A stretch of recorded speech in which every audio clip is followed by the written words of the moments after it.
Hello students, welcome to my channel Amruta classes. आज आपण part 2 बघणार आहोत, चेंज द व्हॉइसचा. सो पार्ट 2चा 5th आपल्याला रूल बघायचा आहे. If the sentences have helping verb just like will, shall, would, should, can, could, may, must and might. रूल्सनुसार आपल्याला जर सेंटेन्समध्ये खाली जे दिलेले मी हेल्पिंग वर्ब आहेत, जसं की will, shall, would, should, can, could, may, must, might असे जर हेल्पिंग वर्ब आपल्याला सेंटेन्समध्ये आले तर आपण ॲक्टिव्हचा पॅसिव्ह व्हॉइस कसा करायचा त्याच्यासाठी रूल बघा. Direct object plus helping verb plus be plus verb past participle remaining sentence by and then second case. रूल्सनुसार आपल्याला जो वाक्यामध्ये हेल्पिंग वर्ब येतो त्याला आपल्याला बी प्रत्यय लावायचा आहे. म्हणजे जर वाक्यात विल आला तर आपण दुसरा कोणताही हेल्पिंग वर्ब न घेता विल बी लावायचा. शाल आला तर शाल बी, वुड आला तर would be, should be, can be, could be, may be, must be and then might be असे प्रत्यय आपल्याला प्रत्येक जसं की ह्या हेल्पिंग वर्बनुसार बी हा प्रत्यय लावायचा आहे, फॉर्म लावायचा आहे. बाकी रूल तोच आहे. वर्बचं past participle, remaining sentence, by आणि सेकंड केस असा हा आपल्याला रूल नंबर 5 आहे चेंज द व्हॉइसचा. आपण थोडा आता सेंटेन्स बघूया. ओके, फर्स्ट सेंटेन्स बघा. She can give the chance in that ceremony. पहिल्यांदा हे वाक्य मी समजावून सांगते की या वाक्यामध्ये कोणता subject, helping verb, direct object आणि रिमेनिंग सेंटेन्स आहे. वाक्य परत एकदा वाचते. She can give the chance in that ceremony. या सेंटेन्समध्ये शी हा सब्जेक्ट आहे, कॅन हा हेल्पिंग वर्ब आहे, गिव्ह हा मेन वर्ब आहे, द चान्स हा डायरेक्ट ऑब्जेक्ट आहे आणि इन दॅट सेरेमनी हे रिमेनिंग सेंटेन्स आहे. याच वेळेला मी जरा हे वाक्य एक मोठं घातलेलं आहे की जेणेकरून आपल्याला तुम्हाला रिमेनिंग सेंटेन्स म्हणजे काय हे तुमच्या लक्षात येईल. सो रिमेनिंग सेंटेन्स म्हणजे वाक्यामध्ये उरलेलं वाक्य. सो आता हे वाक्य आपण कसं तयार करूया. या ठिकाणी स्टार्ट तर आपण डायरेक्ट ऑब्जेक्टने करणार आहोत म्हणजे द चान्स. वाक्यामध्ये हेल्पिंग वर्ब आहे तोच वापरायचा आहे, फक्त त्याला प्लस बी लावायचं आहे. म्हणजे मगाशी सांगितल्यानुसार जे हेल्पिंग वर्ब मी मगाशी तुम्हाला दिलेले होते will, shall, would, should, can, could, may, must and might हे जर हेल्पिंग वर्ब आपल्याला सेंटेन्समध्ये आले तर आपल्याला तिथे बी प्रत्यय लावायचा आहे. सो आता या वाक्यांमध्ये द चान्स कॅन बी गिव्हचा पास्ट पार्टिसिपल गिवन होतो, बरोबर. आणि त्यानंतर रिमेनिंग सेंटेन्स म्हणजे इन दॅट सेरेमनी. ओके, त्याच्यानंतर बाय आणि सेकंड केस शी आहे, त्याचा आपल्याला काय करायचं आहे, शीचा हर करायचा आहे. सो हे सेंटेन्स झालं. त्यानंतर अजून एक सेंटेन्स आहे ज्यामध्ये मी इनडायरेक्ट ऑब्जेक्ट वापरलेला आहे. सो इनडायरेक्ट ऑब्जेक्ट कोणता आहे समजून घेऊया. They will call me mother earth. परत एकदा वाक्य, they will call me mother earth. या सेंटेन्समध्ये तुमच्याही लक्षात आलं असेल की दे हा सब्जेक्ट आहे, विल आलेला आहे म्हणजे आपण विल बी करणार आहोत, कॉल हा मेन वर्ब आहे आणि या वाक्यामध्ये इनडायरेक्ट ऑब्जेक्ट म्हणजे आपण वाक्यामधला ऑब्जेक्ट ॲज इट इज घेत नाही आहोत. म्हणजे डायरेक्ट ऑब्जेक्ट नाही आहे, हा मी आहे. सो मीचा आपण आय करणार आहोत. मदर अर्थ हा रिमेनिंग सेंटेन्स आहे. सो वाक्याची सुरुवात आपण इनडायरेक्ट ऑब्जेक्टने करणार आहोत म्हणजे आयने करणार आहोत. मीचा आय होतो. Okay, so I will be. या वाक्यामध्ये विल आलेला आहे सो विल बी. कॉलचा पास्ट पार्टिसिपल कॉल्ड होतो.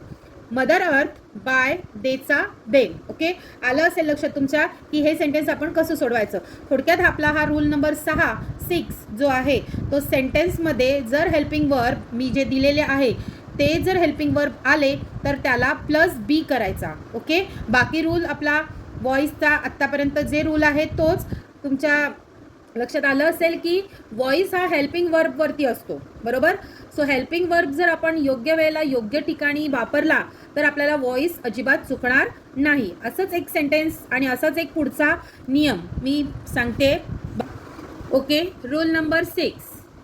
जेव्हा वाक्यामध्ये आपल्याला डू नॉट किंवा डज नॉट येतो, बघा काही वाक्य अशी पण असतात निगेटिव्ह फॉर्ममध्ये असतात आणि त्याला हेल्पिंग वर्ब म्हणून डू नॉट, डज नॉट किंवा डिड नॉट येतो. ओके, सपोज जर वाक्यामध्ये आपल्याला डू नॉट किंवा डज नॉट आला तर आपल्याला त्या ठिकाणी डूच्या ऐवजी इज, ॲम किंवा आर हा आपल्याला सब्जेक्ट वाईज लावायचा आहे. म्हणजे जसा असणार आहे त्यानुसार. सो इज, ॲम, आर आणि नॉट आहे निगेटिव्ह वाक्य आहे सो तो निगेटिव्ह प्रत्यय लावायचा आहे म्हणून प्लस नॉट. ओके, त्यानंतर जर वाक्यामध्ये डिड नॉट आला, परत एकदा सांगते, जर सेंटेन्समध्ये डिड नॉट आला तर वॉज किंवा वेअर आणि त्यानंतर पुढे आपल्याला नॉट हा प्रत्यय लावायचा आहे.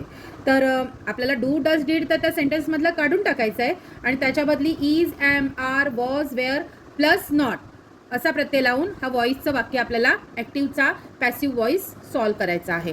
सो आता फॉर्म बघा काय दिलेला आहे.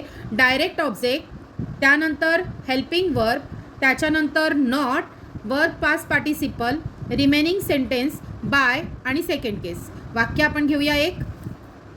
बघा, शी डिडंट रिस्पेक्ट मी. या वाक्यामध्ये तुमच्या लक्षात आलेला आहे इनडायरेक्ट ऑब्जेक्ट. मी आलेला आहे तो इनडायरेक्ट ऑब्जेक्ट आहे. ओके, सो मीचा मगाशी पण आपण केलं असंच एक वाक्य. सो मीचा डायरेक्ट ऑब्जेक्ट काय होणार आहे? आय होणार आहे. बरोबर. सो या वाक्यामध्ये डिडंट आलेला आहे. डिडंट आलेला आहे. मग वाक्यानुसार जो आपण आता ऑब्जेक्ट यूज केलेला आहे हा ऑब्जेक्ट सिंग्युलर फॉर्ममध्ये आहे. सो ऑब्जेक्ट हा सिंग्युलर फॉर्ममध्ये असल्यामुळे या ठिकाणी डिडंट आपल्याला रिमूव्ह करायचं आहे आणि त्या बदली आपल्याला डिडंट आलेला आहे, त्याच्यामुळे आपल्याला इथे ओके एक सेंटेन्स घेऊया. She do not get the chance. She do not get the chance सेंटेन्समध्ये आपला डू नॉट आलेला आहे आणि मी दिलेल्या नियमानुसार डू नॉट आणि डज नॉट जर आला तर am is are plus not आपण प्रत्यय लावायचा आहे आणि हा व्हॉइस सॉल्व करायचा आहे. सो डू नॉट, डू तर रिमूव्ह करायचं आहे. डू आल्यामुळे आपण या वाक्यामध्ये जो ऑब्जेक्ट आहे त्या ऑब्जेक्टनुसार आपल्याला इज, ॲम किंवा आर प्रत्यय लावायचा आहे. या ऑब्जेक्टमध्ये हा द चान्स हा ऑब्जेक्ट आहे. वाक्यामध्ये द चान्स हा ऑब्जेक्ट आहे. सो वाक्याची सुरुवात ऑब्जेक्टने होणार आहे. The chance, the chance. Do not आहे त्या बदली आपण काय लावतोय? Is not. गेटचा पास्ट पार्टिसिपल आहे गॉट, देन बाय आणि शीचा हर. अशा पद्धतीने आपल्याला हे वाक्य सॉल्व करायचं आहे. ओके ओके, अजून एक सेंटेन्स बघूया आपण. Manisha didn't make the cake on her birthday. या वाक्यामध्ये डिडंट आलेला आहे. सो डिडंट आला तर मी सांगितल्यानुसार वॉज किंवा वेअर आणि प्लस नॉट लावायचं आहे. आता या वाक्यामध्ये सगळ्यात पहिल्यांदा आपलं काम काय आहे तर ऑब्जेक्ट काय आहे ते बघायचं. या वाक्यामध्ये ऑब्जेक्ट आहे द केक. ओके, त्यामुळे द केकने आपण वाक्याची सुरुवात करणार आहोत. The cake is in a singular form. Cake हा सिंग्युलर फॉर्ममध्ये आहे, त्याच्यामुळे आपल्याला यासाठी वॉज हा प्रत्यय लावावा लागणार आहे. हा वॉज हा हेल्पिंग वर्ब लावावा लागणार आहे. So the cake was not made on her birthday by Manisha. वाक्य लक्षात आलं आहे? या वाक्यामध्ये मी वॉज का लावलेला आहे? कारण की डिडंट आलेला आहे. सो डिडंट आला तर डीड आपल्याला काढून टाकायचं आहे. नॉट तर प्रत्यय आपल्याला हेल्पिंग वर्बला लावायचा आहे, पण आता डीड आल्यामुळे आपल्याला वॉज की वेअर कोणता आपल्याला प्रत्यय लावायचा आहे हेल्पिंग वर्बचा तो आपल्याला लक्षात घ्यायचा आहे आधी. त्यामुळे तो प्रत्यय कशावर अवलंबून असतो तर ऑब्जेक्टवरती. सो या ठिकाणी ऑब्जेक्ट आहे द केक आणि द केक हा सिंग्युलर फॉर्ममध्ये. So the cake is in a singular form. So we use the was helping verb and then plus not made on her birthday by Manisha. Okay, rule number 7.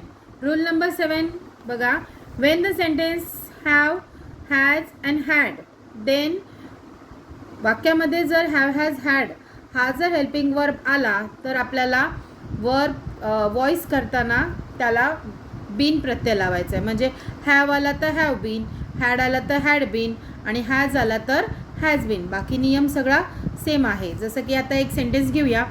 This incident has given me a chance. या वाक्यामध्ये indirect object आलेला आहे मी.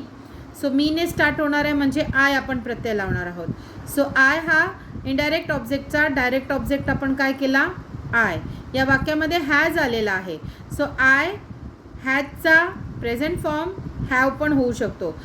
तो आपण कशात तर object wise लावायचा आहे. म्हणजे हॅवचा हॅज किंवा हॅजचा हॅव किंवा हॅवचा हॅज कसाही आपण यूज करणार जसा असेल ऑब्जेक्ट त्यानुसार. So I have been given a chance by this incident. परत एकदा वाक्य सांगते. I have been given a chance by this incident. Okay, हे वाक्य आहे. तसंच अजून एक वाक्य दिलेलं आहे. He had secured the 8th rank. या वाक्यामध्ये डायरेक्ट ऑब्जेक्ट आहे द 8th रँक. स्टार्ट आपण द 8th रँकनेच करणार आहोत. वाक्यामध्ये हॅड आलेला आहे. हॅडचा आपण हॅड बीन करायचा आहे. फक्त हॅव आला तर हॅज बीन आणि हॅज आला तर हॅव बीन हे फक्त ऑब्जेक्ट वाईज करायचं आहे. म्हणजे त्याचा प्रेझेंट फॉर्म आपल्याला आहे तोच ठेवायचा आहे. फक्त हॅड आला तर पास्ट परफेक्ट आहे त्याच्यामुळे आपल्याला तो आहे तसंच वापरायचा आहे. जसं की हॅड आला तर हॅड बीनच करायचं आहे, हॅव बीन किंवा हॅज बीन करायचा नाही. सो वाक्य कसं सॉल्व करतोय आपण पुन्हा एकदा बघा. The 8th rank had been secured. Secured past participle सिक्युअर्डच राहतो आणि त्यानंतर बाय आणि हीचा हिम. अशा पद्धतीने आपला हा रूल नंबर 7 झालेला आहे. ओके, रूल नंबर 8 जो आहे तो आपण नेक्स्ट व्हिडिओमध्ये करणार आहोत. आत्तापर्यंत आपण रूल 7 बघितले पार्ट 2 मध्ये, 5, 6 आणि 7. तर होप सो तुम्हाला लक्षात आलेच असतील. व्हॉइसचे एकूण नियम आत्तापर्यंत मी पार्ट 1 आणि पार्ट 2 अशा 2 पार्टमध्ये मी 7 रूल्स समजावून सांगितलेले आहेत. पुढे अजून 2 नियम आहेत, त्याच्यासाठी मी नेक्स्ट माझा व्हिडिओ बनवते, कारण की हा व्हिडिओ खूप लेंदी होतोय. सो आपल्याला पुढचे नियम समजून घेण्यासाठी आपल्याला नेक्स्ट व्हिडिओ पाहावा लागेल. So thanks for watching my channel. Bye.